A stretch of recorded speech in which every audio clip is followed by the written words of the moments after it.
set the stage. And Pat Henry down there in College Station has a number of titles to his name of every kind, of course. But the Aggies add another one. They will line up here on the men's side as well. We see Houston in lane 3, our 4x1 champions. That was a great anchor from Sean Maswagani, who ended up winning the 100 meters as well with a cheeky little peek over there at the chasing anchor. But South Carolina was scheduled to go in 1, so we're missing lanes 1 and 2. Houston goes in 3, Penn in 4, Clemson in 5, A&M in 6, TCU in 7, GC Foster, our 4x2 champions, in 8, Penn State in 9. I know this was a race we were really excited about. The battle between GC Foster and Houston. Houston won the 4x1. GC Foster won the 4x2. They'll be looking to do battle here, and every other team on the track will be looking to upset, especially the Aggies, after watching your women's team win the 4x4 in such spectacular fashion. You want to do the same. Well, the 4x4 has just gone absolutely bonkers this year in the NCAA. The national record was set a year ago, but it may be challenged later on in this collegiate season. 2:58.53 was set by Florida last year. The record here at the Penn Relays also belongs to Florida, 3:01.10, set in 04. That was anchored by Karan Clement, future Olympic gold medalist. As we hand off for the first leg here, the Aggies out in front. GC Foster going to try to mix it up with them after the bend. A&M, a 3-time winner in this event, but they have not won it since 2013. They are your early leaders right now, trying to hold on to the lead, but TCU and GC Foster are coming on strong.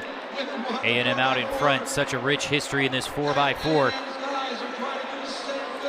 TCU, the Horned Frogs, starting to chase. GC Foster fading a little bit. Penn State perhaps saw those 4x8s and wanted to match it. Penn State getting rolling there into third, but it is A&M up front, TCU in second. TCU, we've mentioned a couple of times throughout the day. New coaching staff there, Kadivas Robinson, 2-time Olympian for the U.S., over 800 meters. Tyrone Edgar now the sprint coach there in Fort Worth.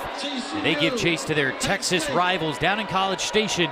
Just a couple of hours drive between those two cities, and just a couple of inches now separate the two teams. But look at TCU into the front.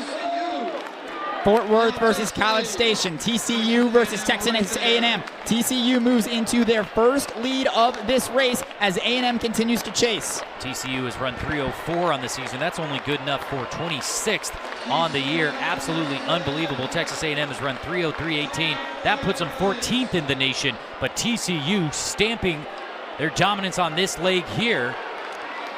A little confusion in the exchange zone as the official would not let TCU move to the inside on the handoff, but TCU's going to hand off first. Aggies behind, Penn State giving chase, but I think this is a 2-team race up front.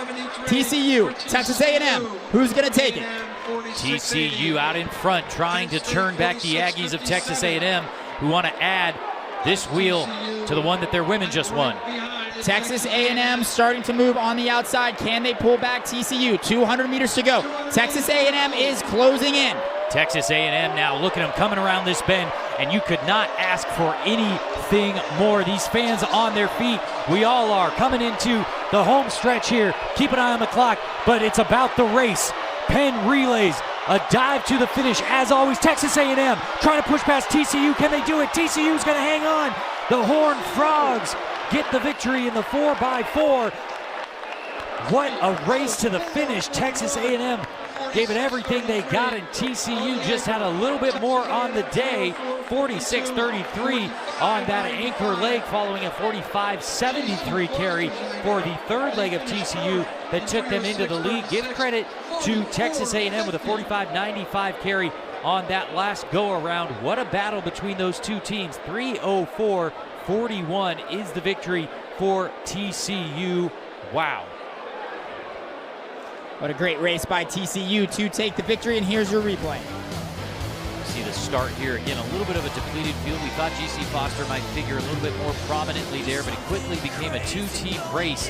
There's the break. Texas A&M and TCU started pulling away, and what a fine anchor leg from TCU, maintaining his composure and holding off the Aggies of A&M. Down to live now with our winners. I'm surrounded by the Horned Frogs now. This is an interesting territory, but TCU, 2 Texas teams going for the battle, and you knew you had to leave it out on the track. Walk me through the last 150 meters of that race. Last 150, it's like the hardest part, eh? I knew once I got there, it's just about getting to the finish line. Just gotta dig deep, find that strength in you and go for it. That's what I did. What's it like competing with these three gentlemen around you? You guys really put in the effort to make sure to grab that win today. These three fellas are the only reason I could do what I did today. Each and every one of them at practice, on and off the track. They're my best mates. They give me that strength to do what I need to do. Well, What's it like competing here at Penn Relays, especially now that we have nicer weather? it's incredible. Absolutely loved it out here. First time here. Love an amazing experience. Awesome. Well, congratulations, gentlemen. Gentlemen, back to you. TCU with the victory. They did qualify to nationals a year ago, but did not make the final. But that Penn Relays wheel goes to TCU. We will move now to a couple great